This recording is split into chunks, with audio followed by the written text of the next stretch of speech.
शादी के बाद प्राइवेसी। रवि और शोभा की नई नई शादी हुई थी। काम वाली बाई शीला की वजह से उन्हें प्राइवेसी नहीं मिल पाती थी।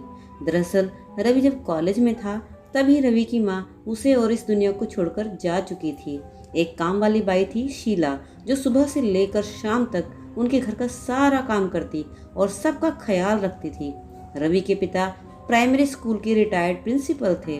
वो भी पूरा दिन घर में ही रहते थे। शीला बाई का दिन भर घर में रहना शोभा को अपनी प्राइवेसी में बाधा सा लगता था। शोभा ने शीला बाई से एक दिन आखिर बोल ही दिया, शीला, अब मैं आ गई हूँ सबका ख्याल रखने के लिए, तुम सिर्फ सुबह शाम काम करने आया करो। शीला ने कहा, ठीक है मेम साहब। उस दिन के बाद शीला बाई सुबह खाना बनाना, कपड़े और पोंछा करने के बाद चली जाती और वापस शाम को आकर खाना बनाती। शीला बाई की दोपहर की गैरहाजिरी में कई छोटे मोटे काम दिखाई देने लगे, जिनमें से ज्यादातर काम बिना कहे रवि के पिताजी ये सोचकर कर लिया करते कि बहू को मदद हो जाएगी। लेकिन बहू सोचती कि ससुर जी को औरतों के काम में दखल देने की आदत है। उसे ये सब अच्छा नहीं लगता था, ना ही ससुर जी का घर में रहना और ना ही उनका बीच बीच में काम करना। उसके दिमाग में बातें चलती रहती। एक दिन मौका देखकर शोभा ने रवि से कहा, क्यों ना हम बाबूजी को वृद्धाश्रम भेज दें। सिर्फ एक बार पैसा भरना पड़ेगा और उन्हें भी अपनी हम उम्र के लोगों का साथ मिल जाएगा। मान जी के जाने के बाद उन्हें अकेलापन महसूस होता होगा, कहीं घूमने भी नहीं जाते हैं। हमें भी अपनी प्राइवेसी के बारे में ज़्यादा सोचना नहीं पड़ेगा। रवि ने शोभा की बातों पर ध्यान नहीं दिया, लेकिन बाबूजी को सब समझ में आ रहा था। कुछ दिन ऐसे ही बीते कि बाबूजी अपने दोस्तों के साथ एक हफ्ते के लिए टूर पर चले गए और इत्तेफाक से इसी दौरान शीला बाई भी छुट्टी पर थी। फिर क्या, शोभा को जैसा चाहिए था वैसा समय मिलने लगा। अब रवि रेस्टोरेंट में खाना खा लेता और शोभा का काम ऑमलेट, ब्रेड या मैगी से चल जाता। खाना बनाने की टेंशन नहीं थी, लेकिन घर में निकलने वाले सारे काम तो अभी भी करने ही थे।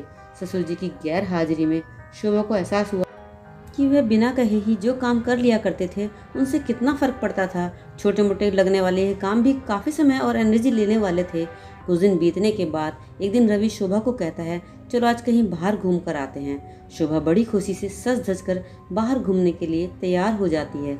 रवि शोभा को अपने घर से 4 किलोमीटर दूर एक चौल में लेकर आता है। एक आदमी रवि के हाथों में एक चाबी देता है। रवि उस चाबी को लेकर चौल का एक कमरे का दरवाज़ा खोलता है। कमरा खुलते ही 2 रूम वाले उस छोटे से अंधेरे से भरे घर में रवि अंदर आता है और कहता है कि कैसा लगा तुम्हारा नया घर। रवि कहता है, हमें अगले महीने से इसी मकान को भाड़े से लेकर रहेंगे, अलग और अपनी प्राइवेसी का मज़ा लेंगे। अभी मेरी आमदनी के हिसाब से हम इसी को एफर्ट कर सकते हैं।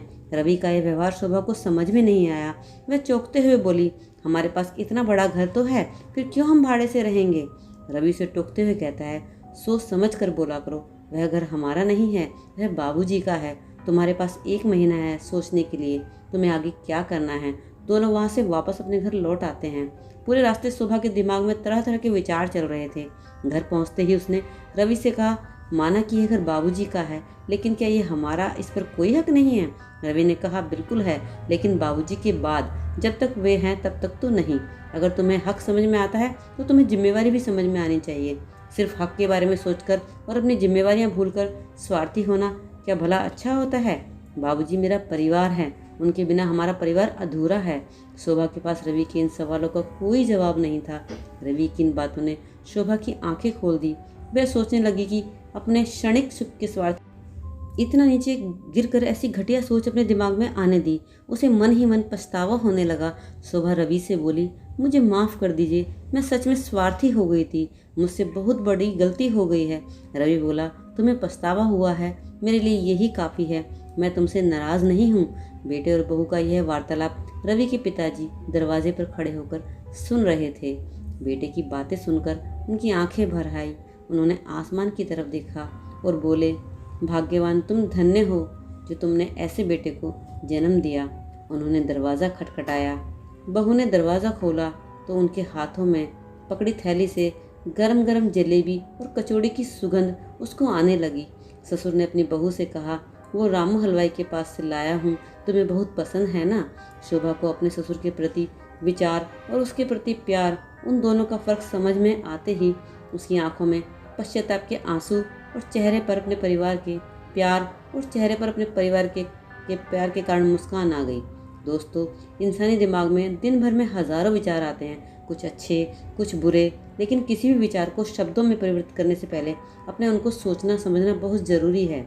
अक्सर विचार और वास्तविकता एक दूसरे से मेल नहीं खाते।